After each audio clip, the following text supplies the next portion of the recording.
Happy summer solstice. We're rolling into the hottest time of the year, but also hot is that NXT Gold Rush. We're talking all about that momentarily. It's Draped to Gold, baby. Host Flobo Boyce in the building. But of course, I am not alone. I'm being joined by the cosmopolitan Jack Farmer. What's going on, sir?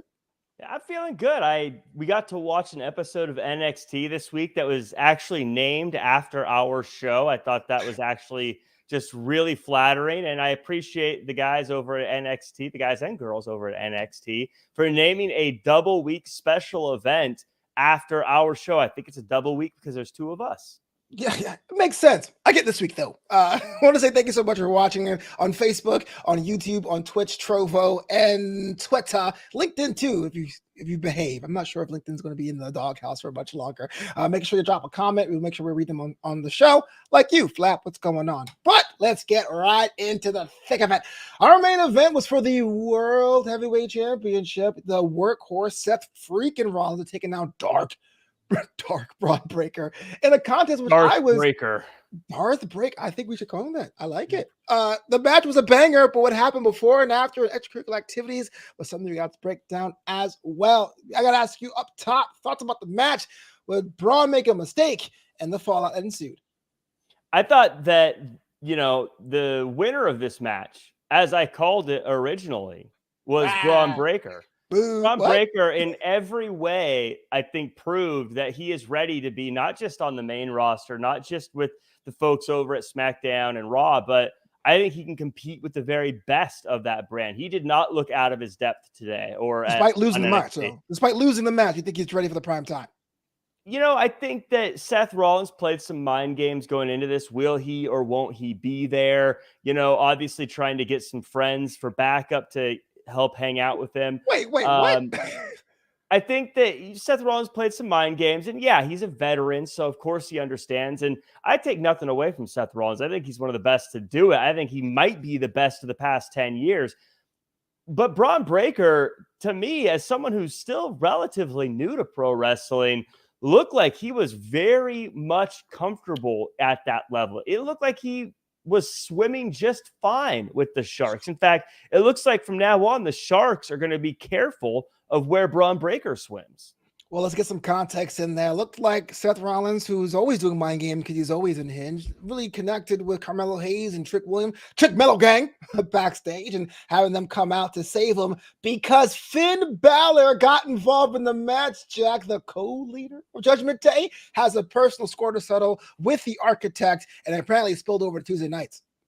Normally, I don't like this kind of stuff. Normally, I don't like when someone attacks someone recklessly for no reason. It's wrestling. We do that all the time. Yeah, I feel like it's not professional. Normally, I'm against it. And normally, under normal circumstances, I would say that Finn Balor should be ashamed of himself. Normally, I'd say Finn Balor should be ashamed. Normally, I would say there should be fines levied, suspensions, and everything else that goes with it.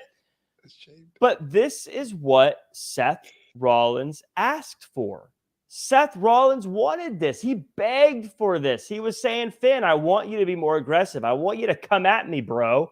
I want this. And so Seth Rollins asked for it. So when you call down the thunder, don't be surprised when it shows up. That's what happened. And so Finn Balor, typically I would be upset with this, but I think that Finn Balor did the right thing. He said, if you want the old Finn, well, here he is. The only thing Finn Balor should be ashamed about is he flew all the way to NXT for 10 minutes of work. But Mon says, Finn second Seth at NXT. No one saw that coming. I didn't. It could have been Rhea Ripley. She's so much more mean. Why were you so indignant about you agreed, but you were so upset about it? Well, I didn't also. Yeah, because it's Monj, we have this, we have a gimmick, you know what I mean? Right. So I have a question here for the match before we move on about winners and losers, because frankly, I don't know if you thought Braun Breaker was going to win the match. I know he wasn't going to do it because Braun is unhinged and unfocused, but he's meaner than evil, Flobo. You can't take that away from him. Anyway, I actually talked about this on Twitter, where the championship match didn't have any build weights or hometowns. I know it's a modern thing in wrestling. I want your take on this one, because to me, I felt a little bit of a wrestling purist. You got this World Heavyweight Championship and try to add credibility, and it was like holding the title, Sethy. It felt kind of informal. I think you and I agree on this one. I think that for a big championship match, for the World Championship match, you should give the proper big fight feel introductions. You shouldn't just say the names. Going into this, we already know what their names are. If we're just going to say the names, I don't really understand what the point is. The idea, though, is you're trying to set the stage. You're trying to set the tone. And so if this was maybe a match without implications as big as this one, I get it. Say their name as they walk to the ring. Let's get this show on the road. But this was a world championship match from the first ever NXT champion against, as they said, maybe the most dominant NXT champion of all time. It was the world championship that was on the line here. This was a very big deal. And I think that I would like to have seen it presented that way from the introduction standpoint. Absolutely. Final word before we move on. I think that Braun Breaker proved himself, and I think that Seth Rollins is still one of the best to do it.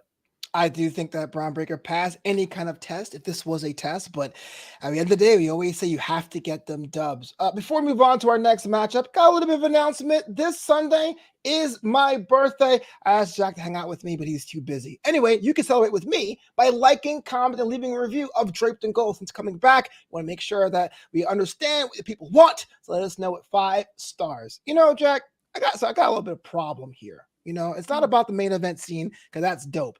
It's about this whole Chase U kerfuffle. You got Dad Bob Drew Gulak and Charlie Dempsey trying to corrupt the mind of Thea Hale, and poor Andre Chase is not even in the building to defend himself. What is going on with this team? Tell me. Well, first off, how dare you take these shots at Drew Gulak and the physical fitness he's in? I mean, this guy is a athletic machine. So how dare you with that? But you're right. I didn't like anything about what Chase U was doing today, or on this week's episode. I did not like Thea Hale. A little disappointed. She's the future. A little disappointed. Sure. But that's, you know what? That's actually the problem. That's the problem is the future. I didn't like the fact that the future was so busy celebrating this week. She's already saying at her pep rally, this is the best day of my life. You haven't gotten to the match yet, Thea. You got to get there first. You're celebrating before the match has even started. Yes, she could be the youngest NXT Women's Champion of all time, but she's already acting like that's an accolade she's already achieved when she has a massive obstacle to climb before she gets there. And she needs to focus on that and not be looking past someone who is incredible as a champion. And it's going to take more than saying the word ass at a pep rally to get there. She needs to get back on track, back focused. And by the way, she may lose this opportunity altogether, if you ask me. Well, far be from me to be Flobo Adamas, but I do think Thea Hale is the last time to get that IPO stock before it hits the roof. And if you're watching Level Up like I am, I'm a big watcher of Kalani Jordan. If you're in the women's division, I will put my stock in there now. That's a personal thing. But taking about future and present and past, let's talk about number 1 contenderships. It was a 3-way match, triple threat tag team match. Player, Briggs and Jensen, Idra Nove, and Malik Blade, and Hank Walker and Tank Ledger. These names are so tricky. They determined the number 1 contender for Gals' NXT Tag Team Championships. In fact, I thought the result was an upset. My chips were on Briggs and Jensen, but Malik Blade and Idra Nove, despite their recent tag team chemistry issues, came out on top. And they are new number 1 contenders. Jack, walk me through this match. What do you think? This went exactly how I thought it would. Now, you doubted them because you always doubt greatness. But the thing is, ow! This team, I don't doubt you. This team is the Draped in Gold of tag teams. And you got all butthurt last week. You got all offended. You got the all worst kind hurt. of hurt is butthurt. The worst kind. The absolute worst kind of butthurt is butthurt. Listen, remember last week, and everyone in the chat, you can be here. Last week, Flobo got in his feelings, tears running down his face because I didn't know his birthday. You still don't. When is your birthday? Your birthday was like last week, right? I just said it. It's Sunday, okay? It's Sunday. Continue.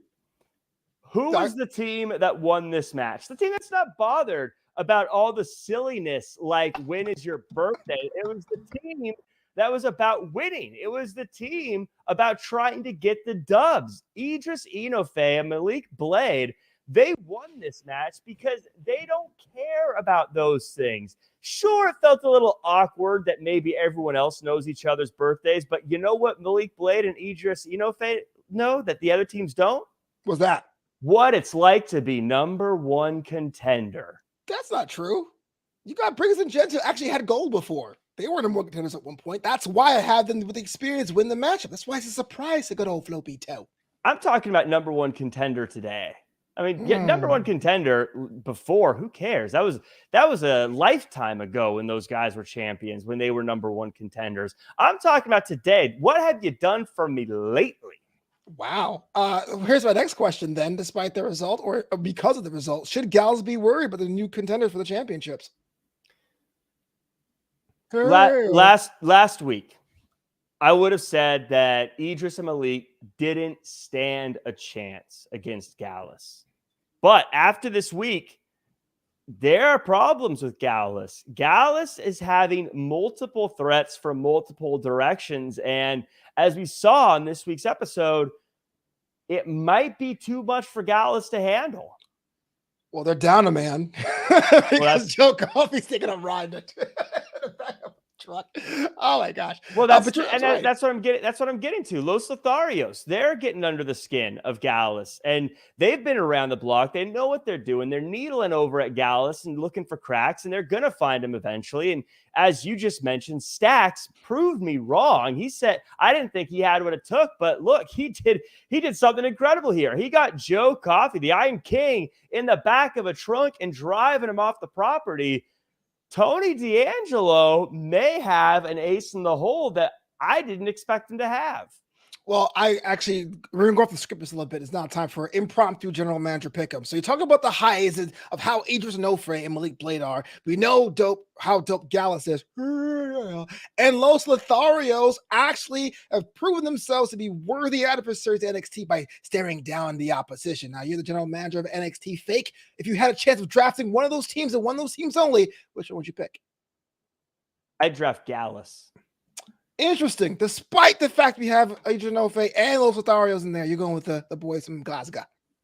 We talked about history. We talked about experience. Gallus has proven on multiple continents that they can be champion and then they can run a division. So do they have a lot of enemies right now? Are they facing battles on a lot of fronts? Absolutely.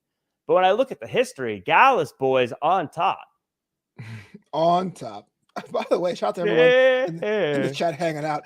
I never get told. Bring the music back, I say. Yeah, 100%.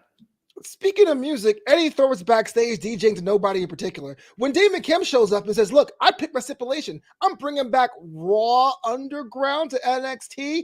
And on top of that, Gable Stevenson is like, yo, I'm helping you out, Eddie. What is happening here? Brotherly love. Raw Underground's back. It's pandemonium.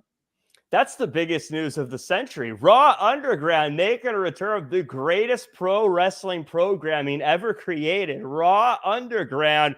I can't wait to see this. Kudos to Damon Kemp. And I rarely use the word kudos, but I think it applies here. Not to me, though. To Damon Kemp for bringing back a staple of what makes professional wrestling great. What? No, that was a staple of the pandemic. Yes. Eddie Thorpe, he's actually a great DJ. I've chatted with him. We've chatted DJ, and he actually knows what he's doing. He's really good at it. Great at picking songs. Couldn't hear the music, Jack. There was nothing going on. Not very good at picking matches because Underground is perfectly built for someone like Damon Kemp. And I'm a little disappointed Eddie Thorpe hasn't been watching the way some other things have played out on NXT lately because, of course, Gable Stevenson's showing up. Gable Stevenson's going to pull all of Eddie Thorpe's strings, and by the time this match comes around, he's not going to be ready to beat Damon Kemp. He's going to be ready to fall right into the trap of Damon Kemp. I don't trust this Gable Stevenson character for 1 second, Eddie Thorpe. Get someone else to help you. This is dangerous, if you ask me. I do feel like it's just a little bit peculiar that Damon Kemp would suggest a mode where you can only win by knockouts or submission, where Damon Kemp is kind of an underhanded ne'er-do-well, as you would say. Why would that be shady? Someone who wants to win definitively. Because Damon Kemp cheats to win. That's what he does. He was cheated out of his wins. He had his foot on the rope when he got beat last time. Where are you going with this? Why are you trying to spin a narrative about Damon Kemp? I'm not speaking narrative at all. I'm just saying your brother shows up and says, I'm going to support the guy you want to beat up. It seems pretty suspect that Eddie Thorpe should be looking on both sides, head on the swivel, or what can go down next time. Well, that's exactly what I was saying, Flobo. I think that Gable Stevenson. You're mad at me for agreeing with you. You said Damon Kemp's a cheater. He's not a cheater. He's a strategist. Both things could be true. You can cheat. He's a strategy and cheat. It's a brilliant strategy to try to get the coach of your opponent to coach them to fall into your trap. That's brilliant strategy. That's not cheating. Let us know in the chat that's cheating or not. But talking about going into a referee stoppage, we had one this week on NXT. Dana Brooke flex appeal taking on the Age of Jade or whatever. One of Jack's favorites is Cora Jade. Now it was a matchup. Cora Jade, the generation of Jade, Flobo. You know this.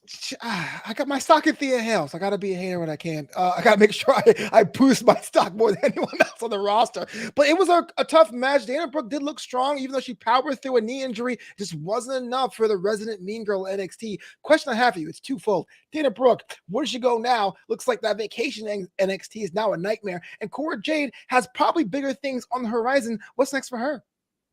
Well, I don't know what's next for Dana Brooke. Thank you, Amanda Russ. It is cheating. That's right. Amanda, you know better. The she does not. Listen, she does. You just said she doesn't know better. That's like, wait a minute. I disagree. I agree. The Dana Brooke, she's going to fight back from this. She's going to come back. Dana Brooke's a fighter. Dana Brooke is tough. She'll find a way to bounce back. But this whole thing rubbed me the wrong way. I was very upset about this. Very upset about this entire situation. And it was because of the referee. The referee, now normally I like to let the referee run their business the way they're supposed to. No, you don't. You're the biggest referee critic ever. You hate them all the time. This referee robbed Cora Jade. Robbed Cora Jade right in front of all of us, and no one was able to do anything about it. When Dana Brooke had an injured leg, which, by the way, is exactly the point of the strategy that tacticians like Cora Jade like to execute, the referee prevented Cora Jade from following up in the moment. He held her back, held her away, didn't allow her to get the win, a decisive win in the moment when she had Dana Brooke in the position she put her in. Now, if Dana Brooke couldn't continue, then the match should have been awarded to Cora Jade and there. But no, it was not. She was put on the stretcher and she was carried out. And if that was what it was, if she beat Dana Brooke into submission, she should have been awarded as putting her down. So she was, whether it be a TKO, whether it be a 10 count out, Cora Jade should have gotten a decisive win. Then if she's being stretchered away, okay, fine. Then it should have been a count out victory for Cora Jade because Dana Brooke was taken out of the ring and not able to come back. That should have been the end of the match. It should have been Dana Brooke ran away from Cora Jade. That's how the story should have ended. But the referee didn't let it stop there. Let it continue. And then when Cora Jade finally got the chance to use the Lance Storm special, that beautiful Canadian maple leaf, it should have ended with Dana Brooke saying, "I quit."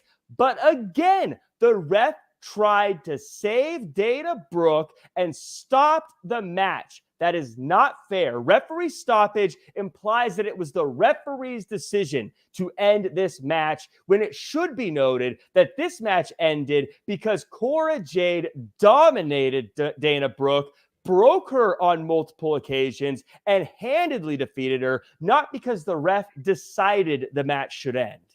Well, there's no wrestling version of submission on strikes. You can't be like, I quit, right? But that's what you know what? I'm not even going to argue with you because Cora Jade got the dub the way she wanted. Yeah, whatever.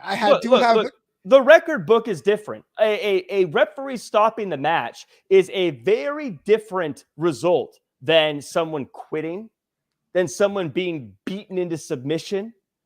from someone being completely taken out of a match. If you win a last person standing match, that is not the same as a ref stoppage, right? True. Different rules. Let me put it to you this way. Oh God. The way Seth Rollins beat the Fiend in a cage, was that the same as beating him by escaping the cage? No, it No. was one of the worst matches ever. The world rioted for that, and the world should riot for this because the referee stoppage was completely uncalled for.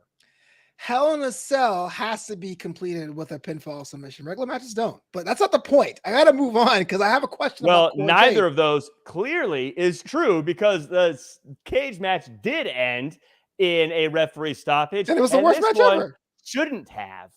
And I would say the one match worse than that one was this one because Cora Jade was robbed.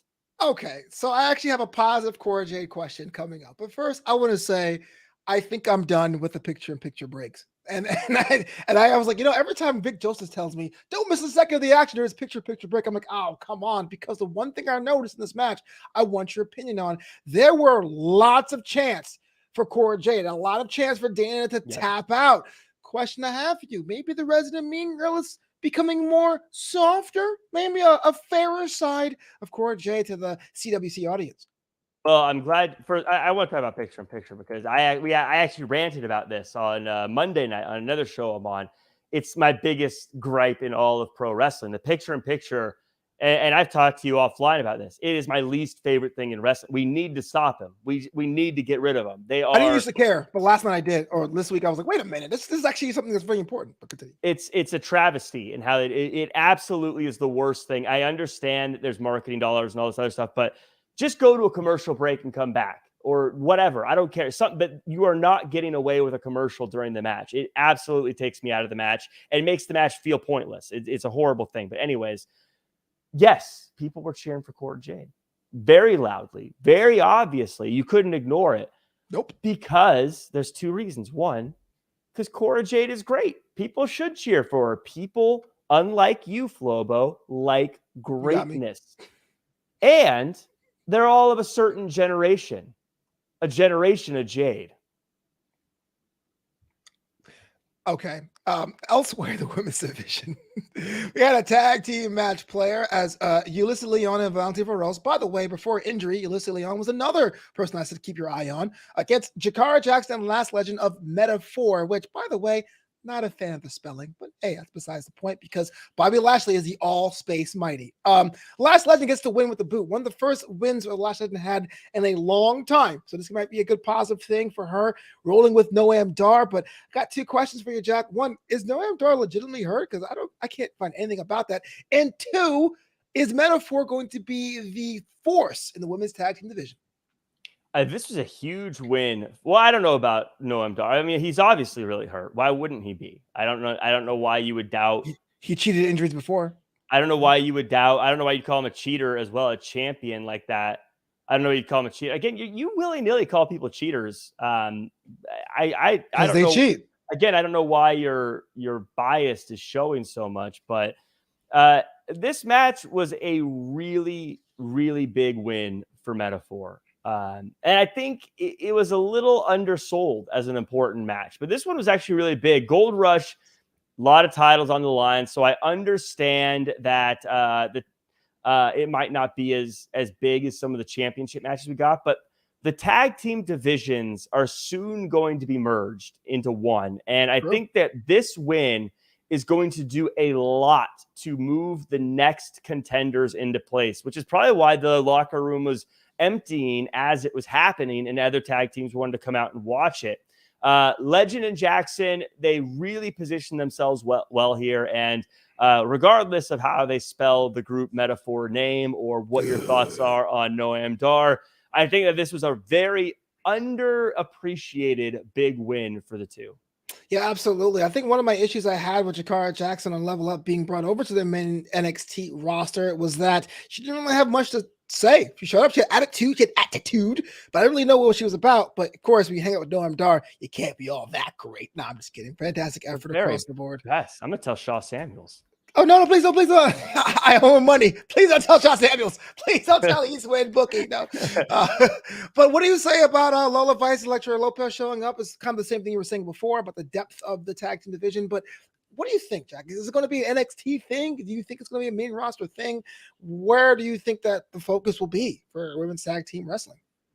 I think that the NXT women's tag team division is the best in all of WWE. So I don't know where the tag team championships will start, but I wager that the bulk of their time will be in NXT.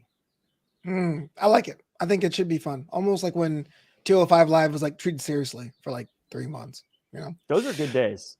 They were.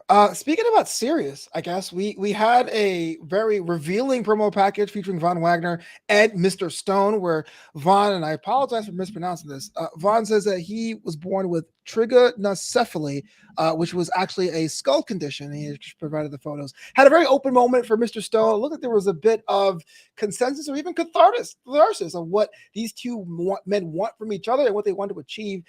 But allow me to be a little bit cynical, and I mean this with all due respect there, Jack. Is there something that Von Wagner can do, or even Mr. Stone can do, to really put them back in the hunt for the main event picture? Well, yeah, the story, I mean, of this surgery as a kid, it was really heavy. And I think we talk about having to overcome a lot and how that can build character, and clearly Von Wagner has had to overcome a lot. And so we talk about, you ask, what can they do to get back into the picture? They're far out of it. You're right. They've fallen far out of that picture. And there was a time when they were looked at as potentially the next big thing in NXT. I think they need to remember that they're still not as far away as maybe they think, or maybe as we're talking about. And how I would phrase it is like this. If I said to you, Flobo, in the next 12 months, Von Wagner and Suitman Stone will be on the main roster, would you say that's surprising, or would you say that you could see it? Yeah, I can see it because he was there before for a night. Right. If you're on the main roster, is it that surprising if you end up in the Royal Rumble? No, not surprising at all. There's two of them. So now, I'm not going to say that he's a favorite. I'm not going to say that he's a favorite, but what we're saying, what I will say this, and this is what they need to remember as they talk about getting back on track, is it's not that surprising if they were to put themselves in a position where they might have the opportunity to main event WrestleMania this year. And it sounds like a stretch, and it is. But we just agreed it wouldn't be that surprising if they made it to Raw or SmackDown, and it wouldn't be that surprising if they made it to the Royal Rumble. And if you get to the Royal Rumble, then you've got the same chance as everyone else to win it. And if you win it, you main event WrestleMania.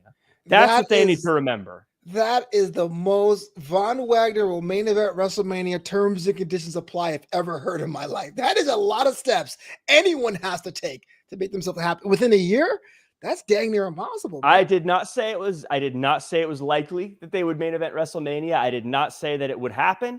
I'm just saying that a path is there, and it's not that crazy to think that they will get that opportunity. Look, I'll put it to you this way. Please. You may not be able to hit a home run off of a Major League Baseball pitcher, but if you have the chance to step up the bat, then you have the chance. And that's what they have that I think a lot of people on the NXT roster may not. Hey, Jack, what's your favorite move of Von Wagner? The big boot. So the big boot and or leg drop is going to main event WrestleMania in 2023. I did not say he was going to. I'm saying that a path is there for them to possibly do it. And if you keep that in mind, Von Wagner can get back into this thing. That's what I'm saying. Mon Sandu says main event at NXT show first. Unfortunately, or fortunately, Von Wagner did main event the first NXT 2.0 show for the NXT Championship. We all went, who's that guy? But it worked out for him because Mr. Stone saw him and now they're working together. But all the best for Von Wagner. I know a lot of times as an entertainer, when someone tells you, hey, look, show the world about your backstory and what you're about, it can be kind of trepidation and encouraging. But I like the fact we're actually getting a little bit more of what Von Wagner means, besides the fact of his dad used to wrestle. You know what I'm saying? Mm-hmm. Yeah, so let's talk about wrestling gods, because Baron Corbin has a few choice words to say to him, Carmelo Hayes. Now, Carmelo Hayes will forever be a friend of Draped and Gold. And I know I don't have any bias, but I may have some bias here. But as the kids say in these streets, I think Carmelo cooked OBC there, Jack. Yeah, Corbin has done a lot. And I think that in one of these kind of situations, it's easy to forget. It's easy to forget the greatness of Baron Corbin, Flobo. It's easy to forget that he's a King of the Ring winner. I agree. He's a Golden Glove winner. It's the best heel in the business. That he is someone who retired Kurt Angle. He ran Monday Night Raw. This guy has done a lot of things. Don't say that. That was the worst. This guy's done a lot of things. It's easy to forget all those things. So it's easy sometimes to come out here. But this was that situation. This was a very fun thing to watch happen, because I agree. Carmelo Hayes, friend of the show. I'm going to support that guy till the end of his career. This wasn't about whether or not Carmelo Hayes' ceiling is higher than Baron Corbin's. This was about someone who has been there, Baron Corbin, and a guy who's going there in Carmelo Hayes. And is this that moment that Carmelo Hayes' trajectory has passed Baron Corbin's? It's a very, very fun matchup to see. I loved watching this interaction. I don't know if Baron Corbin got cooked as much as a lot of people are saying he did, but I do think that this is exactly what pro wrestling is all about. Actually, I got to give you your flowers here, because that's a very interesting perspective. I love Baron Corbin. I think he's the best heel in the business, and I could probably discuss that. Why? Because I like my heels to be hated. I like heels to be like, oh, I want to see him beat up. The moment I'm going, ha, ha, ha, what a cool heel, I'm already not invested. So I give Baron Corbin all the credit. But you did raise a good point about trajectory. We all know Carmelo Hayes is the next big thing if he's a thing now, right? We all know. We can see the main roster. You can see him main event WrestleMania. I already bought the merch. And we all know buying the merch is the highest tier of respect. In fact, Jack Farmer has new merch. I'm not even buying that, but I bought Carmelo's merch. And I love him that much. Yeah, you know what I'm saying? Oh, yes. Anyway, point being, though, this really was an interesting thing about Baron Corbin. He has had the sneakiest careers we've seen in WWE. He's almost like a Tim Duncan thing. Shows up, does his job, doesn't say a whole lot, but he's always there, always reliable. Talk about test, Braun Breaker and Seth Rollins. This could be Carmelo's true test to see if he's ready for the main roster. Yeah, and as Monj reminded me in the chat too, he's a Money in the Bank winner. Like, this guy has done just about everything. Baron Corbin is having a Hall of Fame career, whether people want to admit it or not. I know he's not likable, so people don't want to say it, but to your point, he doesn't care about that. He doesn't, as he said today, he doesn't care about whether or not people on the internet like him. He doesn't care about whether or not people cheer him. It's a job for him, and that's why he's been so successful at it. I do think that one day Carmelo Hayes will surpass him. I think Carmelo Hayes is going to be one of the greats. I've said that before. It's just, has he reached that level now? It's very similar to those days when Randy Orton was facing legends. He will be a legend someday, but has he surpassed them at that point? That's kind of what we're seeing here with Carmelo Hayes and Baron Corbin. I'm seeing a lot of similarities to Randy Orton versus the legends. Oh, man, this is why we have you on the show, man. An interesting perspective. One more question before we move on, though. This one here was a face-to-face, and it was kind of a straight thing, and I enjoyed it. I'm sure you enjoyed this segment. But it wasn't a contract signing. It wasn't a Grayson Waller effect or talk show. Did that matter to you? Was it better? Was it worse? About the same?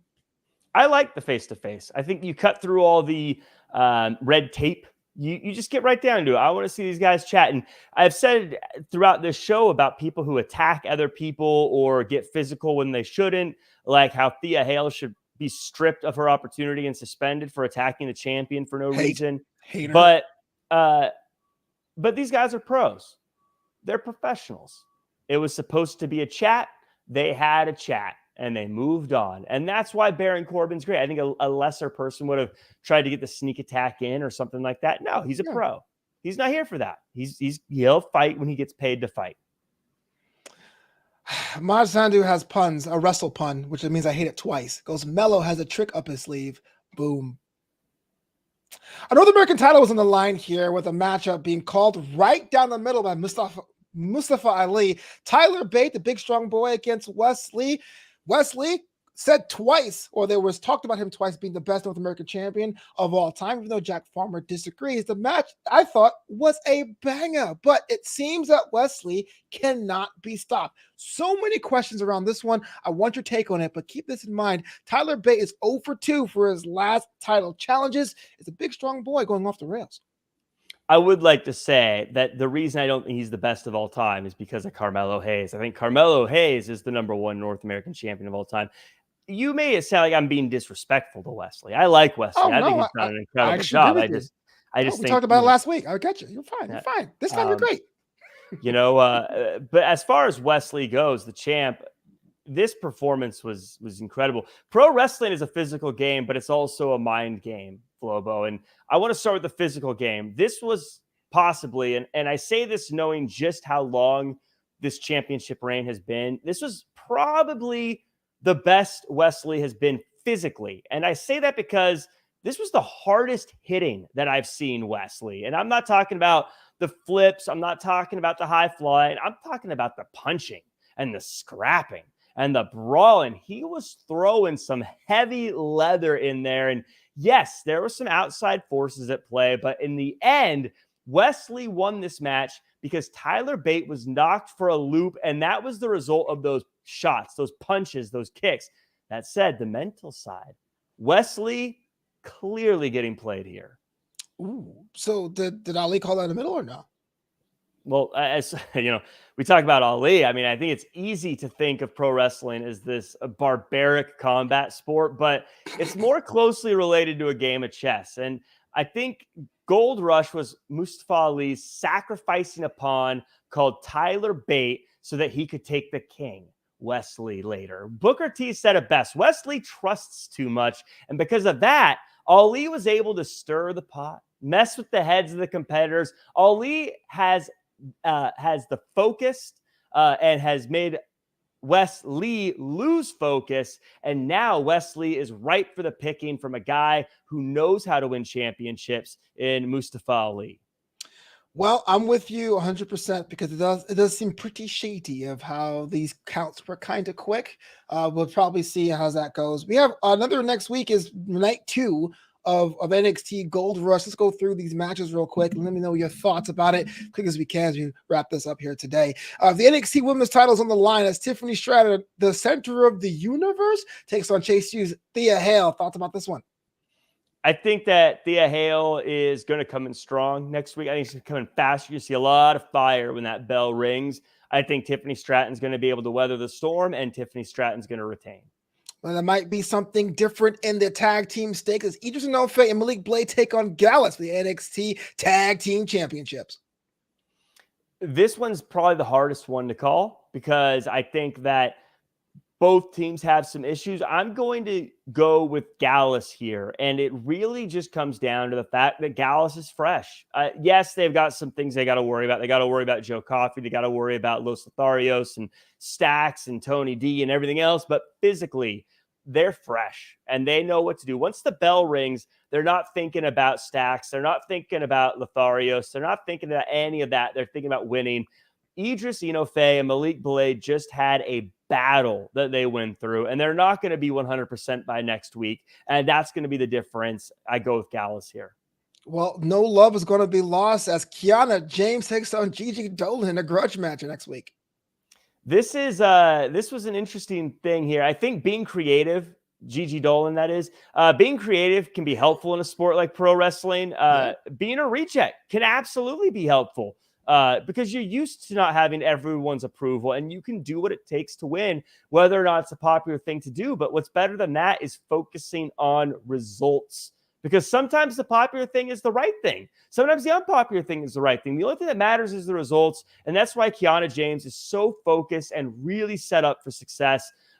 She also doesn't care if she does it popular or fun or cool, simply getting the win. And that's what people like Ronda Rousey do. And that's why Ronda Rousey is a champion. And that's why I think Kiana James is going to get the win. Oh, talk about messing around. Heritage Cup rules will be in effect as Dragon Lee takes on Nathan Frazier for that dope Cup. I am going to go with this one being a retention for the interim Heritage Cup champion, Nathan Frazier, because much like Ali, Frazier's manipulating people. He's pulling strings here. He acts like he's friends with Dragon Lee. He's got a trick up his sleeve, as we talked about earlier. Nathan Frazier is using Dragon Lee. He's not someone you can trust. And I know that you're probably going to be like, what are you talking about, Jack? But yes, I mean, that's exactly what I'm doing. Did you see the way that Seth Rollins and Nathan Frazier were chatting? They're good buds. They're friends. They work together. They train together. They're thick as thieves. Where was Nathan Frazier when Seth Rollins needed help? Nowhere to be found. Carmelo Hayes and Trick Williams, they just met Seth Rollins, but they were there to help him. Nathan Frazier, he'll smile in your face and stab you in the back. That interim champion, Nathan Frazier, is not to be trusted. And Dragon Lee, if he's not careful, is going to be in big trouble next week. He's not interim. He's a real champ. He won fair and square. He did not beat the champion. He's interim champion. Well, the time for talk will be over as Carmelo Hayes will take on Baron Corbin for the NXT title. Look, we talked about trajectories. Who walks out here with the dub next week? We chatted about it a little bit a second ago. Very fascinating. Has Carmelo Hayes reached Baron Corbin levels? And people on the internet are going to think that Baron Corbin hasn't reached high levels. Baron Corbin is incredible. I'm going to go with Carmelo Hayes. Oh, Carmelo Hayes retains. And the difference is, I think Carmelo Hayes wants it more. This promo that Baron Corbin cut this week, it was great, and he was right on a lot of levels, but what it told me is Baron Corbin feels like he's already made it, where I think Carmelo Hayes is still hungry, and that's going to be the difference maker. I do think Carmelo's going to retain too, because he's going to win forever as long as he's a friend of Draped in Gold. But as we wind this down, man, you know what time it is? It's now time for the MVP of NXT. Who held it down for you the most, baby? I think this week the MVP of NXT was Braun Breaker. What? He took one of the greatest wrestlers of the past 10 years to the limit. He didn't get the win, but he proved himself to be someone who is ready to be at that top level. A lot of guys in NXT, they want to get called up to the main roster, but I think Braun Breaker's even beyond that now. He's looking at getting world title shots in the future. Braun Breaker cemented himself as a star forever. He also got stomped to the ground twice. That's your MVP? That's your champion? It took 2 stomps to beat Braun Breaker. Did you hear yourself right now? It took 1. I think he would have won, but Seth wanted the extra exclamation point for the second one. Didn't go. Did you see how scared of Braun Seth Rollins was? First, skipped a week because he didn't want to show up right away, terrified. Then was so scared in the match, had to double tap it because he was like, I know that I'm not strong enough to put him down with 1 stomp. The pedigree didn't put him down. One of my stomps isn't nearly strong enough to stop Braun Breaker. Got to double tap it. I think Braun Breaker proved to the world that he's the guy.